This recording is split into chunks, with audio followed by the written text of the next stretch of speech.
Hello everyone. It's been over a month since Gauteng Deputy Judge President Aubrey Ledwaba postponed the Meyiwa trial due to the ill health of presiding judge Chief Maumela. Ledwaba said the reason I'm here today is because my colleague Judge Maumela is ill and may not be here for a long time.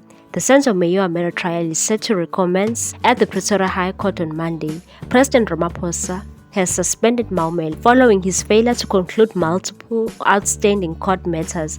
The suspension was recommended by the JSC as both Maumela and another judge were unable to meet the prescribed timeframes for resolving cases.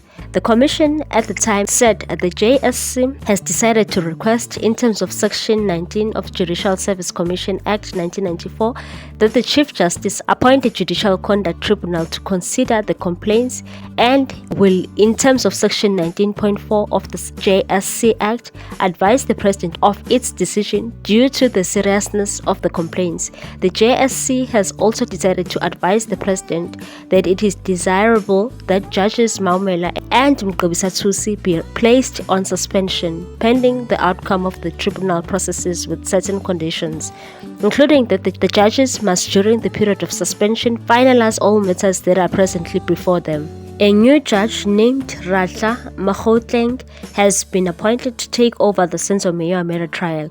It's expected that the trial will start anew.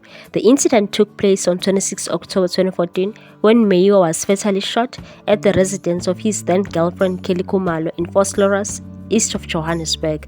The accused individuals in the murder case are Mzigawukhulelwa Sibiya, Bongani Ntanzi, Mthobisi Ncube, Mthokozisi Maphisa, and Fisokuhle Ntuli. They have been charged with premeditated murder, attempted murder, robbery with aggravated circumstances, and possession of firearms without a license. All the accused have pleaded not guilty to these charges. What's your take on this one, people? Thanks for watching. Please subscribe for more news.